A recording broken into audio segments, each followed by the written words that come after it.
¿Recuerdan ustedes al exgobernador de Tamaulipas, Francisco Javier García Cabeza de Vaca, que encabezó una revuelta de gobernadores contra el entonces presidente Andrés Manuel López Obrador, que quiso ser candidato presidencial, que recibió en Tamaulipas como si fueran exiliados a muchos de los funcionarios de Felipe Calderón, como su vocero Max Cortázar, o como su asesor principal a Roberto Gil Suárez, este hombre que recibía 1 millón de pesos mensuales como asesor del gobernador García Cabeza de Vaca?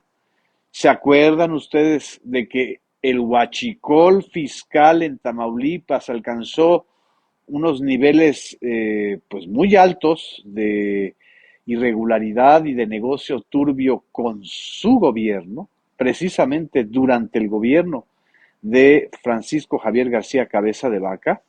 ¿Se acuerda que también lo desaforaron, que la Cámara de Diputados Federal en abril del 2021 desaforó a García Cabeza de Vaca, pero el Congreso local de su entidad, de Tamaulipas, dominado por los panistas, le dio protección y entonces el señor pues se fugó, se fue a Estados Unidos?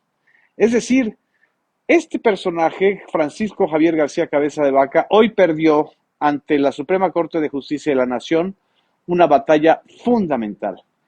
Por mayoría o unanimidad de votos, estoy viendo que es por unanimidad de votos, García Cabeza de Vaca perdió el amparo que le había concedido un juez de distrito en 2023 con el aval de la anterior Suprema Corte de Justicia por los delitos de lavado de dinero y delincuencia organizada.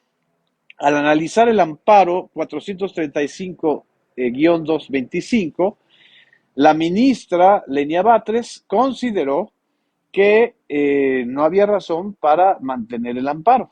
Y esta decisión, dice la ministra, no prejuzga sobre la responsabilidad penal de Cabeza de Vaca. Pero lo cierto es que el mismo Cabeza de Vaca el día de hoy reaccionó diciendo que es una víctima de la persecución política de Morena. Él, que persiguió a sus opositores, que fue cómplice de múltiples hechos de lavado de dinero, de peculado, de contrabando fiscal y de contrabando de personas migrantes, ahora él se dice víctima.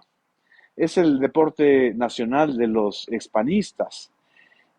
Tan solo para recordar, el 2026, el 2020, perdón, 2020, hace 6 años, fue cuando la Fiscalía General de la República le abrió una carpeta de investigación, cuando la unidad de inteligencia financiera, a cargo ya en ese momento de Pablo Gómez, le abrió una carpeta sobre su red de empresas fantasmas.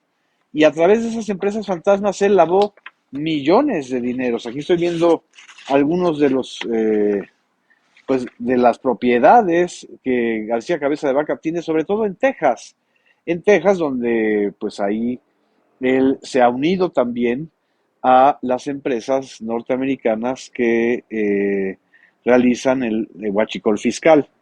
También hay 3 exfuncionarios de su gobierno que han sido vinculados a casos de corrupción en el gobierno actual de el doctor Américo Villarreal. Está la exsecretaria de Finanzas, Lourdes N., a quien se le acusa de desviar 181 millones de pesos que normalmente iban a estar destinados a la red de vigilancia de seguridad pública.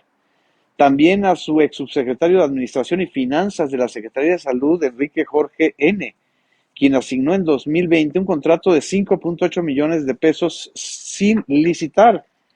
Y también a Carlos Alberto G., su ex secretario de Desarrollo Económico, que asignó contratos de forma directa cuando debió haber licitado. Es decir, pues prácticamente asignaron contratos a empresas vinculadas a la red de corrupción de ellos mismos. ¿Y qué me dicen de aquel grupo de operaciones especiales, los famosos GOPES de Tamaulipas, que se crearon bajo el gobierno de Francisco Javier Cabeza de Vaca y que estuvieron involucrados en varios actos delictivos, entre ellos la matanza de 17 personas guatemaltecas y 2 mexicanas en Santa Anita, en el municipio de Camargo. Fue uno de los grandes episodios de violencia que ocurrieron durante su gobierno, pero no el único. También se le vincula a la red de contrabando de combustible desde las aduanas de Reynosa, Matamoros y Nuevo Laredo. Y en esta red está su suegro, José Ramón Gómez Reséndez, según las acusaciones que se han estado investigando en la Fiscalía General de la República. Y bueno, ¿por qué les digo todo esto? Pues porque ninguno de los medios de comunicación nacionales que han defendido a García Cabeza de Vaca lo va a decir. García Cabeza de Vaca gastó tan solo entre 2016 y 2021, 5 de sus 6 años de gobierno, 3.458 millones de pesos en comunicación social cuando se le autorizaron solamente 636 millones de pesos.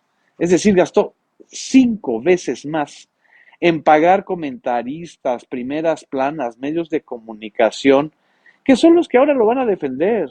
Ahí lo van a ver, ahí van a ver. Pero bueno, el hecho real es que hoy Cabeza de Vaca encontró un límite a su impunidad y a la protección política y mediática que ha recibido. Gracias.